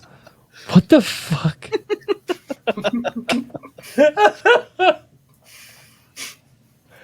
Timo, do you have a comment for that? Or I think just Kikomon was hitting the soy sauce a little too hard. My comment is that is a quality super chat. Good answer. Oh, God. Kikomon for $5. For honest reviews, I would recommend the 2479 system. 2 equals poor, 4 equals below average, 7 equals above average, 9 exceptional. Do that for close friends. My review system is buy or don't buy. Simple. Would I spend my hard-earned money on this thing? Let's say I buy a book. Well, I'm taking a chance on it. At the end of it is, okay, after knowing what I know now, would I buy the book again? My answer could be yes or no. That's simple. The rating system, I understand a lot of places like to do the star system and things like that. If I ever give a rating on anything, it is, would I spend my money on this thing again? Right? Because hindsight's always 20/20. And my hard-earned dollars. It's like, look, all right, I already done goofed once. Would I do it again? Yeah, a lot of the stuff I've checked out, I would absolutely. I don't know. What do you guys think? Is that too shallow of a system, or if it works for you, it works for you. I was going to say, I don't think there's no rules. You don't have to overcomplicate it. I think I just maintain consistency in it. You know what I mean? I rate books basically always 4 or 5 stars because if I don't like it, I don't finish the book. So if I finish the book, I'm rating it a 4 or a 5. Hey, that's fair. That's actually really fair. Katie from Periopsis Press does that. Everybody's like, well, but do you give better? And she's like, look, I only put out reviews of the books that I like. She's like, if I read a book and I don't like it, I'm not going to review it. She's like, and I highly respect her for that. Huh? Why waste the time? Yeah. No, and I love Katie for that. I think it's hugely respectable that she does that. I mean, if I was trying to be a book reviewer, I would probably finish books I didn't really enjoy, but I am not trying to be a book reviewer. So no, she finishes the books that she doesn't enjoy, but she will not put a review up on her page for books that she didn't enjoy. So only the books that she enjoys get the reviews. Which I actually like that system. It's like, why tell other people, well, I didn't like this book? And it's kind of, and I asked myself that question. I was like, what does that solve either? Like what problem in the market does that solve to as a semi-professional or an amateur, reviewer, what problem does that solve to go out and put a bad review? Honest one, it's buyer beware. Yeah. I mean, I definitely like Katie's system, but I can see if you're a professional reviewer, like, there's people, they want to know your opinion. So if you read a book and you didn't like it, I can see like how that's useful. Like you say, like, look, I do think, it's not great to be like, you read the book and you're like, this book is terrible, don't read it. Like, that's not really useful. What you want to say is like, here's the things I didn't like about the book, and this is why I didn't like it very much. Mm-hmm. Yeah, I think that there's definitely value in critiques. You know what I mean? But I think that their feedback is appreciated. Yeah, I think that there needs to be a bit of a differentiation, right? And it's one of these things where I think, especially in the past, 10 years or so, there's been a real trend of not so much with books necessarily, but certainly with video games and movies and TV shows. And whether or not people say that this influences them, I'm positive that it does. That there's been a lot of theater and attention to people setting things up and knocking them down. Mm-hmm. And don't get me wrong, I think that a lot of these things deserve to be knocked down. I think we all agree with that, with Friday Night Tights and everything else. But then you also have people, I notice it particularly with video games, people like it's the one guy at The Escapist who, like anybody ever actually went to The Escapist for, Yahtzee. Zero punctuation? Yeah, Zero Punctuation, the fast talking guy. His whole shtick was, I'm going to insult this game. And, that's fine. It's a gimmick. You know what I mean? Like, that's your gimmick. That's fine. But I think a lot of people didn't necessarily have the realization whenever they're doing reviews and critiques and all these other things that this person has a gimmick. It is a gimmick. Mm-hmm. It is their thing. They're good at it. You know what I mean? And like they have an audience that is built around disliking things, like, do you want to do that? Is that necessarily the audience you want to cultivate? Is that the best way to approach things? I don't know. I think that, like I said, I think there's a place for critique, certainly. and all sorts of different reviews, but you just got to pay attention to why you're doing things. And I think sometimes people just do things.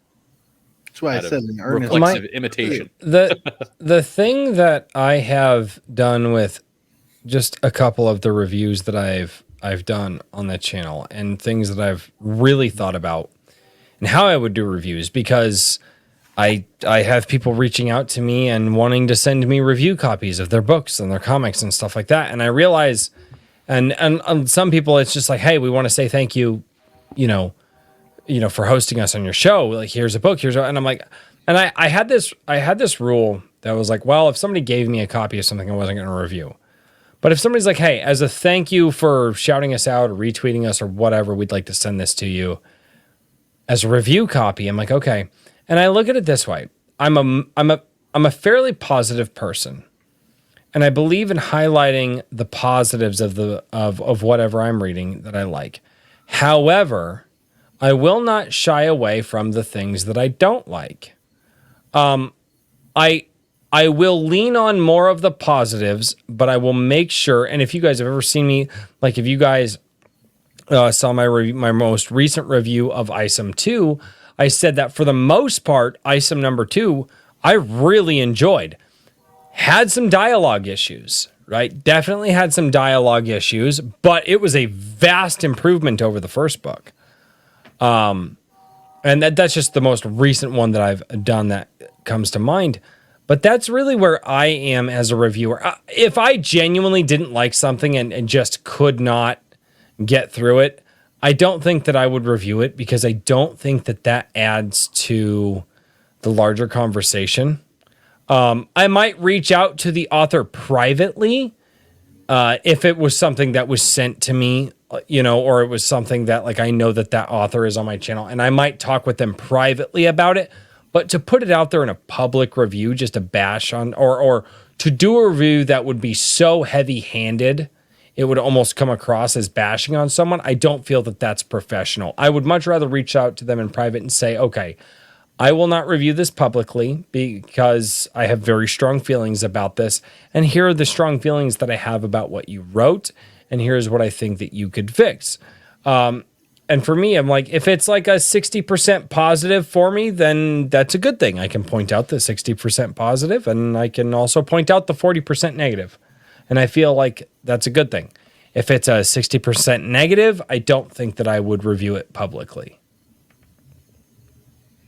And maybe it depends on the medium. For you doing videos, yes, that makes perfect sense. For platform comment review, like with Amazon, the function of the review is to let everybody know when a product is, in your opinion, subpar and why. Well, I was commenting on what Richard was saying about the whole that's kind of how internet has changed reviews. That's why I'm drawing a distinction between the two. Yeah, so there is being a personality on the internet doing a review, and then there is being a consumer on the internet doing a review. Yep. And if I understand what everybody's saying, we need to draw that line. Yes. Okay. I agree. I 100% agree. Yeah. I think, no. Yeah, consumers need to have a very different line than internet personalities, which I'm rapidly turning into, and I regret my life decisions. Kikomon made a good point, too, about, like, reviewers. Like, if there's a reviewer that you watch and you have, like, the same taste as them, then if they give you like if they say, I didn't like this book for these reasons, then like, I probably won't either because I have the same taste as this person. Yeah. Which is the function of consumer review. I think that's when a negative review can be helpful. Mm-hmm. Sure. Well, I think tastemakers are, I think I've said before that tastemakers and things like that are valuable. And if they're earnest about it. Yes. Well, yeah, but people offload decision making all the time. It's fine, and it's a necessary part of life. So it's just one of those things where you want to have a ecosystem of people who, there's enough different people looking at things that you can find somebody who has a decision. a system of making decisions that resembles yours, Yep. and then you can just kind of offload and be like, all right, well, I don't actually have to do a deep dive into all of this. I can just kind of go to them and they can then feed me content later on. Now, mind you, of course, that gets risky over time. You know what I mean? But that's how a lot of the internet works these days. Mhm. So Yeah. You're not wrong. Yeah. Also, these days, a lot of reviewing is just marketing for the person who launched their book, which I'm not saying that's bad, but it like if you launch a book and you can send the book out to like 10 different people who all have like decent sized channels and they all make a video reviewing it, yep. you're gonna get way more sales than otherwise. Yep. Even if some of them give it like less than glowing reviews. Mhm.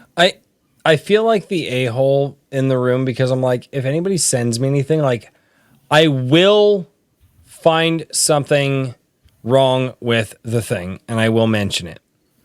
And it's not that I will find it, it's that as I'm reading it or going through it or whatever, something will go, oh, that's weird. And usually those are the things that I'm just like, okay, that's weird. Why that didn't quite make sense. And those are usually like the issues. It's like that thing didn't quite fit.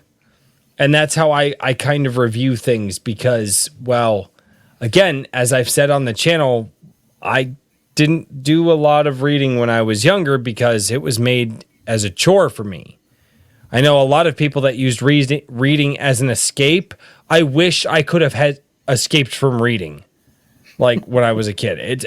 I'm being dead serious. Like, it was always a chore for me. I was always told to read, and then the TV was playing in the next room, and mom and dad were laughing along with whatever show or watching whatever show, and it was not that that is the that's one of the critiques I had of my parents. It's like, well, hey, if you guys wanted me to read, maybe turn the TV off and you guys pick up a book and read with me. And often, and actually my mom did that with me a few times. My dad is a little different, but so for me, when it comes to this world, I'm just in a totally different space than all of you guys who have probably have, many, many millions of words more than I have ever read.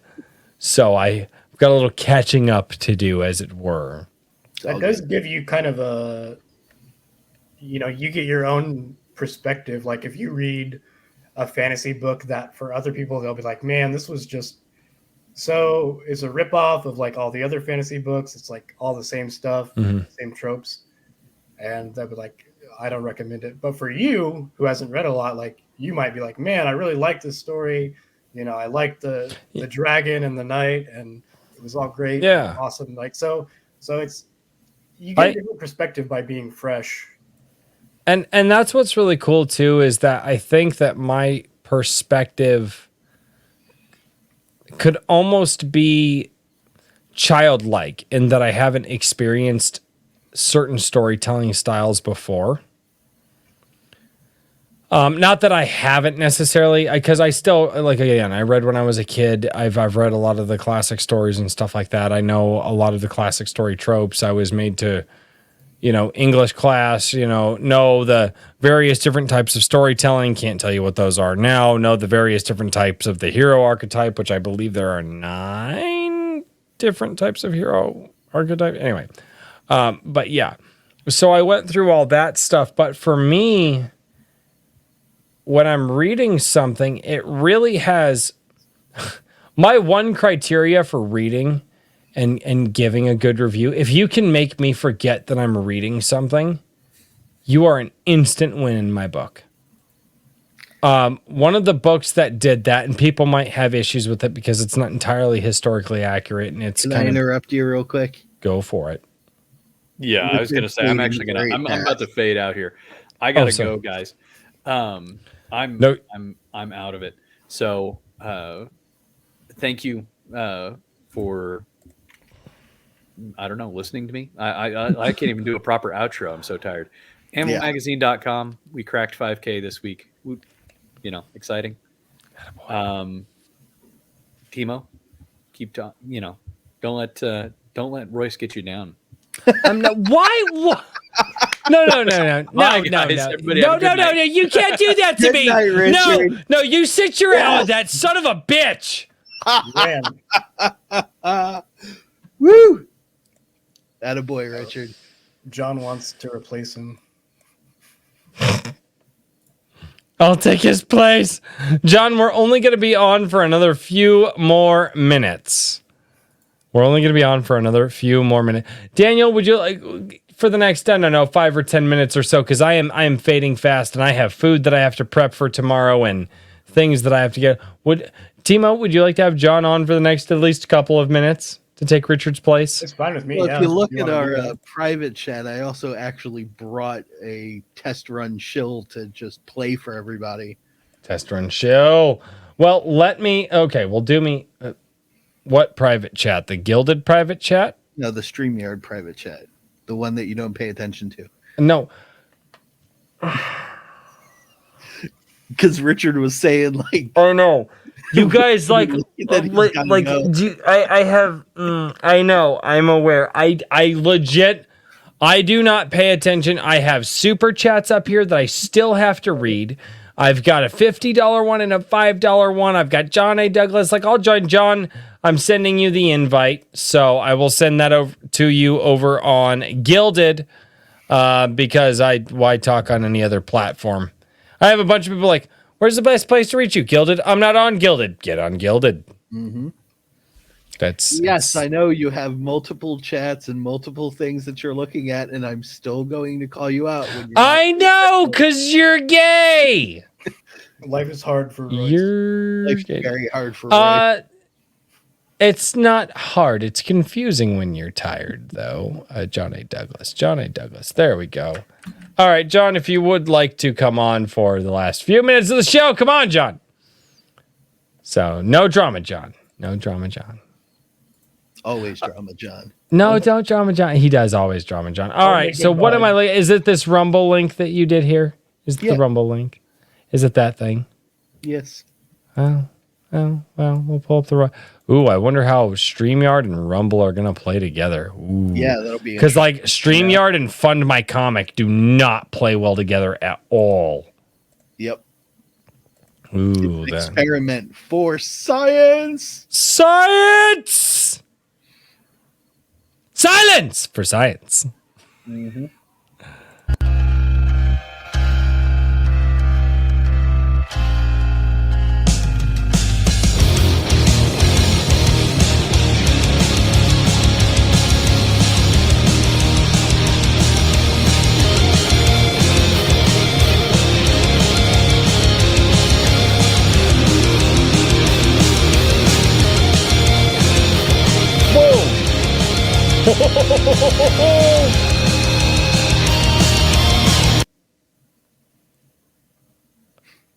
Okay, can you last a little longer next time?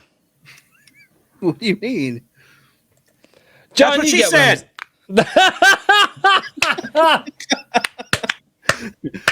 Welcome to the stream, John. Thank you. I may or may not be wearing pants. You got me involved in a Twitter thing, and I hate you for. Actually, I think the Lord Otter did, but yeah, I don't even care. I've been avoiding the Twitter drama as much as possible, but John and I talked about it a little bit. I also avoided the Twitter drama, and then I invited somebody on my stream on Tuesday night. Yeah, good luck with all that. And he was a follower of mine. I had to get rid of my. Hey, stop! We're not going to do that now. Not gonna do that.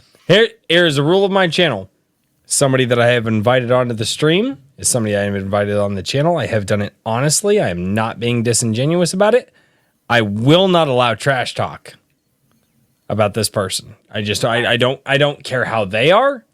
I don't care what the history is. I'll bring them on. We'll talk, and you're going to see a very, very different side of A Drink with Crazy, a side that you haven't seen ever. For those of you who know me. So it's going to be, again, conversation. I've described it this way. Everybody is a gyroscope, right? And every ring of the gyroscope is a different part of your personality. Well, that doesn't mean that everybody has seen every ring of my personality. So hair looks good, by the way. Dun, dun. yeah, well, not quite. It's still irritating me. I took the clippers to it a little cavalier, but that's what you get when you cut your own damn hair.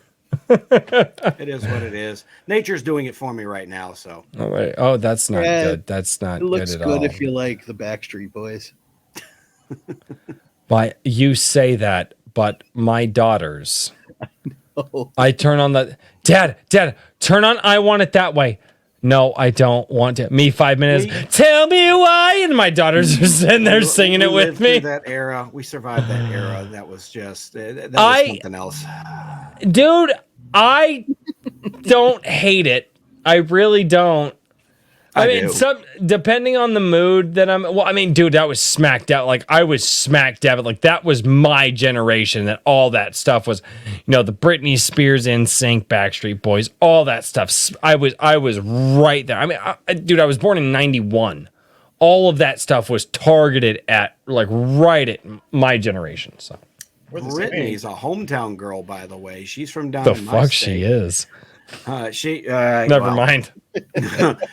No, I'm saying she's from down in my Meant state. that literally, not figuratively. Oh, okay. Okay. She's sorry. Yeah, she's you see kind of how she is behind the scenes. You can take the trash out the trailer park. That's all I'll say. But Run. oh, Kikomon for $50 says Neutron Boar is fantastic. The only guy I met in person from this community. Please check him out. Great guy and artist. Yes. And he shared, I actually can't copy the Facebook link. Kikomon, you're a mod on the channel. You can share that link down in the chat. Please share the Facebook link for Neutron Boar. I am working my ass off to try to gather at least the Midwest folk together. If the smoker thing goes well, I am just going to put a call out to people who are kind of in the Midwest and close and be like, hey guys, let's do a Labor Day Iron Age barbecue. I'm seriously considering it. And if you guys are within a few hours and you're a part of the community, I want you to show up. That's where I'm at. I want to cook for the people who have made this community, and I want to say thank you to the peoples. Sounds like a plan. That's where I'm at. I don't know if it'll work. And everybody's like, that's really short notice. I'm like, well, yeah, welcome to my life. God tapped me on the shoulder and said, hey, I want you to build a community yesterday. I'm like, what? So, welcome to my life. Welcome to my life. That was a little off. Name the band. No. I gotta admit, I kind of noped out of just even trying to find new music. By the time the late 90s got around, I'm happy with my classic 80s rock and whatever played on MTV in the 80s to 90s. And I'm sorry. I am to the point anymore where I cannot fucking stand 80s rock anymore. It has been so over fucking played. And people are like, oh my gosh, I'm like, shut the fuck up. I'm like, I genuinely cannot fucking stand it. Like my favorite genre, like eras of music at this point are turning into 50s music because nobody fucking talks about it. And the early 2000s when I grew up. I cannot freaking stand 80s music anymore. How can you not stand it? Because it never shuts the fuck up. It's like me, but in music, it never shuts up. We've got a classic rock station down here, 98.1, and they have been the same classic rock station for the last 35 years, right? Even they have gotten to this point where, okay, adding 2000s rock doesn't quite fit. They're starting to go back into older classic rock albums and play the B tracks and the lesser known hits just because they have, kind of exhausted through that. As much as I love that music, yeah, my dad's the same way. He's like, I've been listening to this so long. He started listening to heavy metal, raging, screaming, death metal shit. It was just to have something different. Yeah, and like I said, I just, growing up, I really loved a lot. Well, I actually, growing up, I loved pretty much everything kind of the way that I always have. And here's the thing is I say, I'm kind of tired of hearing it, but I listen to a variety of everything. My mom listened to country. My dad listened to classic rock. My two older sisters listened to hip hop and R&B. My one older brother listened to a lot of like alternative rock, which at that time it would have been Matchbox 20, the Goo Goo Dolls, bands like that, Everclear, bands like that. My other brother listened to a lot of like gangster rap and like heavier metal, which would have been like, guys like Tupac and like System of a Down, just to give a couple of examples. And I am the baby of the family. Like there's 8 years between me and my brother up from me, right? So I got to ride in all of their cars and have no control over the radio. And then I also grew up with, the early 2000s rock. You had, bands really hitting it big. Hinder, Buckcherry, Nickelback was in there. Three Doors Down was in there. Linkin Park was in there. Shinedown, Hailstorm came a little later. I literally just have I got into classical music when I was really, really young. Like there was a classical station that I would just listen to because I was getting into music at the time. So I literally just listen to everything. But like everybody with all this 80s music stuff, I'm just like, there's so much more out there. And like, but have you heard it? Yes, everyone has. We've all heard it. It's been played 5,000 times. You know why I know that? Because it's their most popular song. Do you know have you listened to their other albums? Do you know that album at all? No, I just know this song. I know! Everybody only knows that song. I'm sorry. This has been a rant with a drink with Crazy.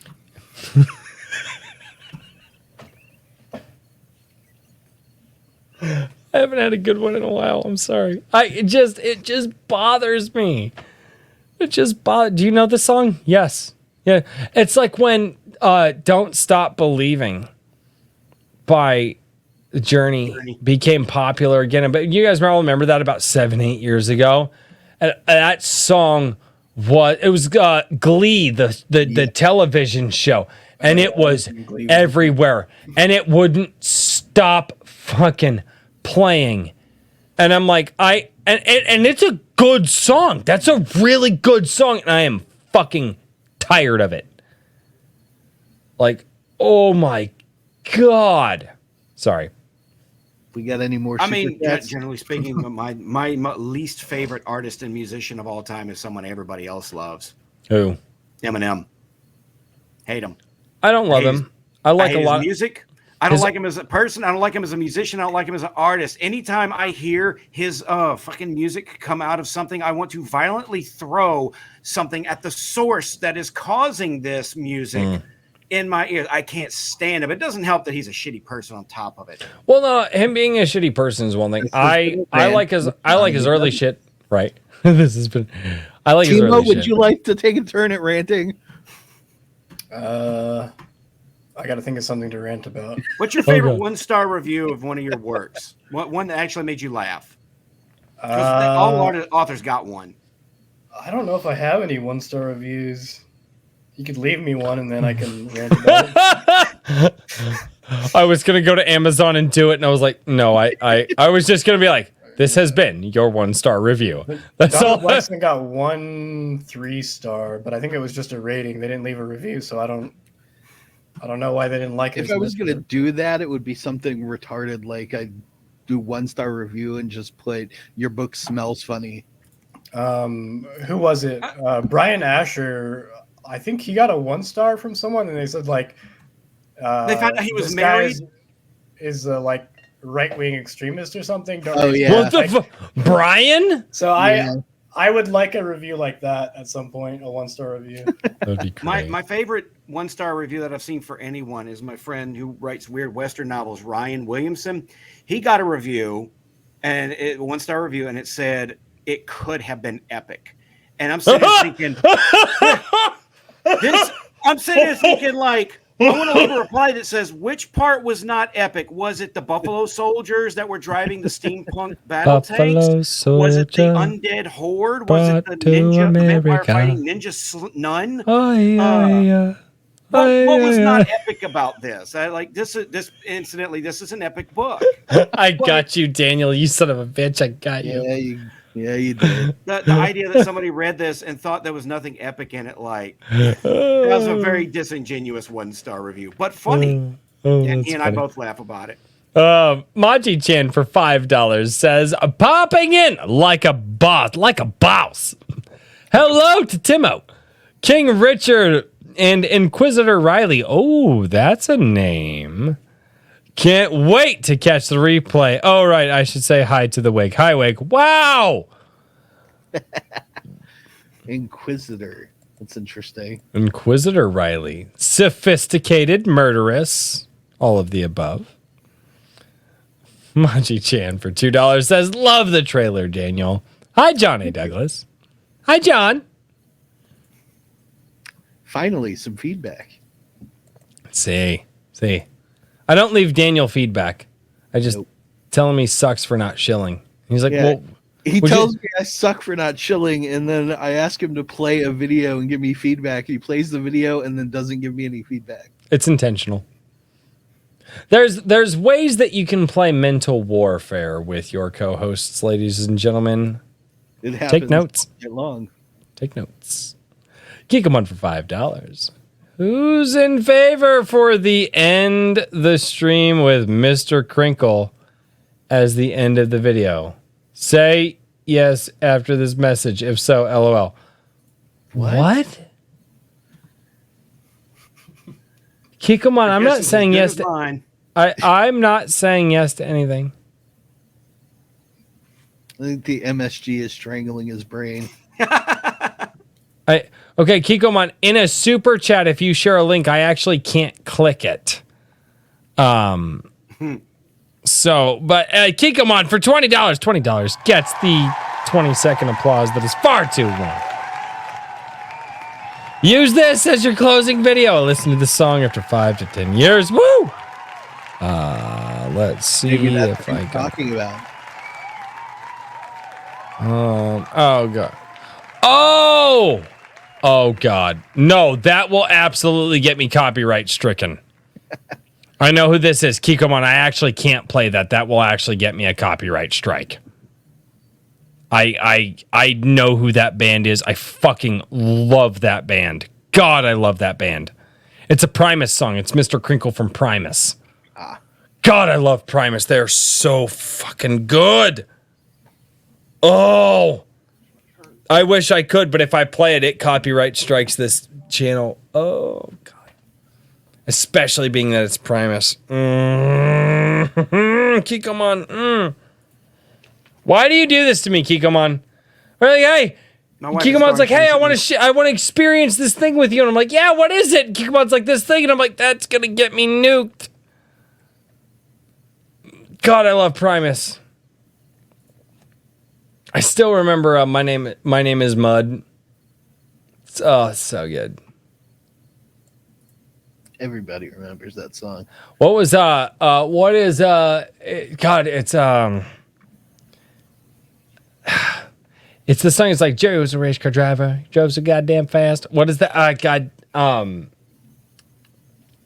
look at me. Like I said, it was in Tony Hawk's Pro Skater. Was it 1 or 2? I can't remember if it was 1 or I think it was Tony Hawk's Pro Skater 1. Might have been that Primus was in. Oh my God, Kikomon! I wish I could play that song because it's really good. It's really reaching really good. Too far back from my old brain. I know. It does. It does that. It does those things. Well, I will say this. I would very, very, very much like to give one more, as I like to call them, shills, but I guess everybody else calls them promotions, to Timo Burnham. Timo, I'm calling you Timo. I can't stop. I'm trying so hard. It's so hard not to. It's okay. I did it too by accident. You're batting about like 50 right now. I mean, you could be nicer than that. You could leave a good review. Timo, where can we find you, good sir? My review over Royce's calling my name is he tries. 1-star review. He keeps saying my name wrong. But not on purpose. It just sounds... Just think of it like this. So my name is Timothy. That's my actual name.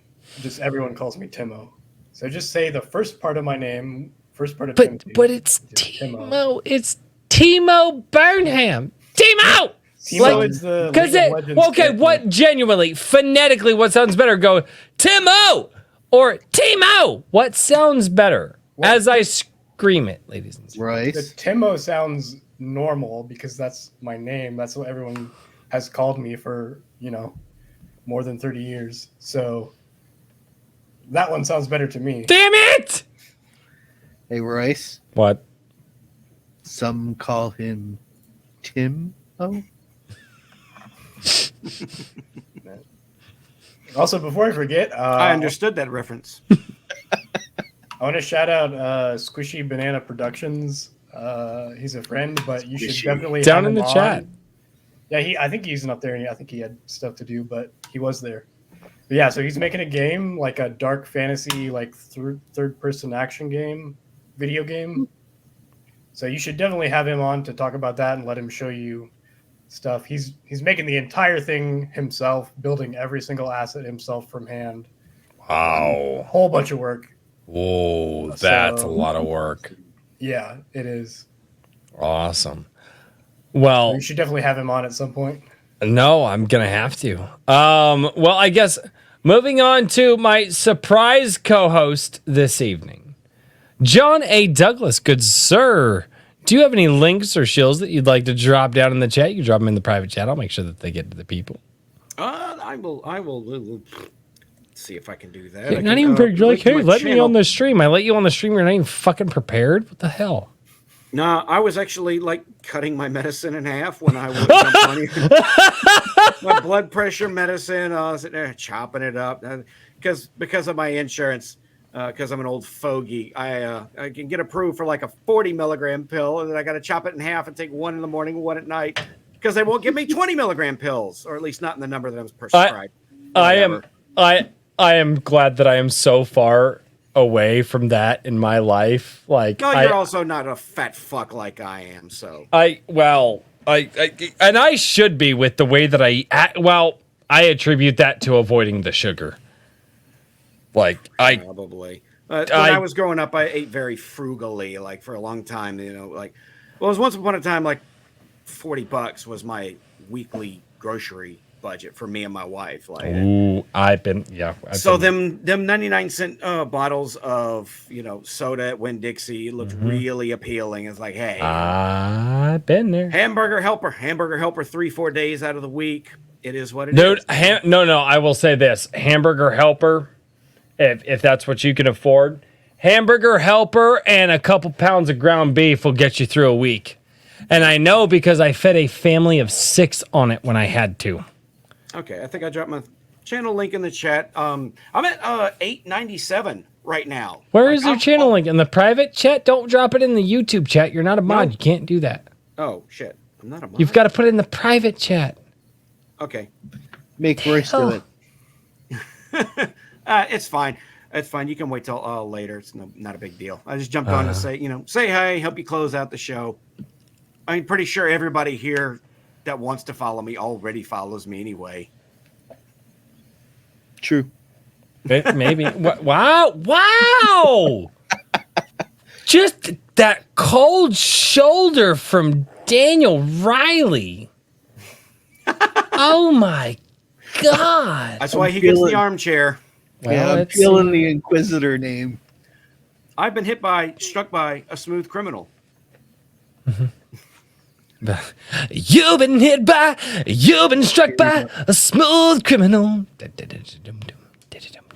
I feel like I ruined it there at the end. I really love that beat. It's a good. It's a good beat. It's fine. It is a really good beat, dude. That bass line is epic. All right, Mr. Daniel P. Riley. Good sir. Hi.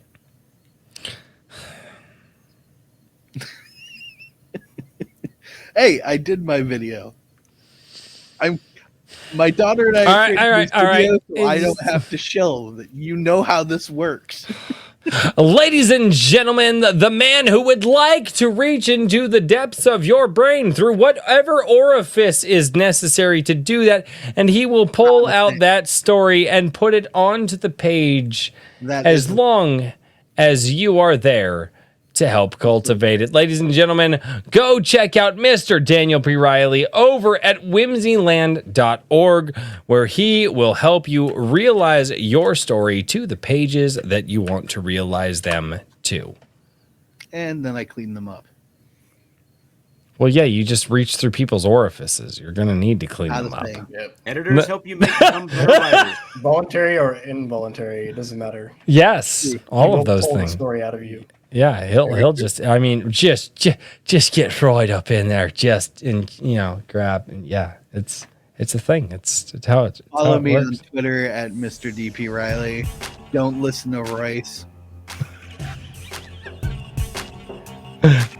Why not? Why not listen to me, ladies, gentlemen? I don't want to put my hand in any orifices. Thank you. Then why do you do it? I don't. That's what you say. It is what I said.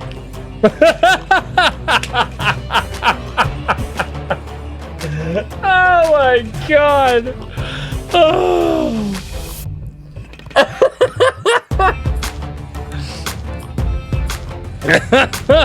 I work with words.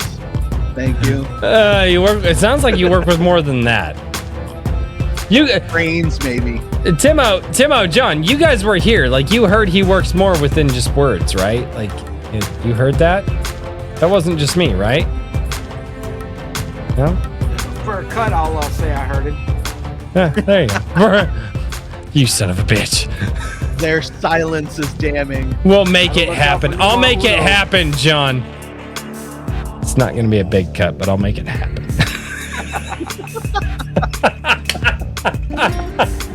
Just say yes to it. Oh God, ladies and gentlemen.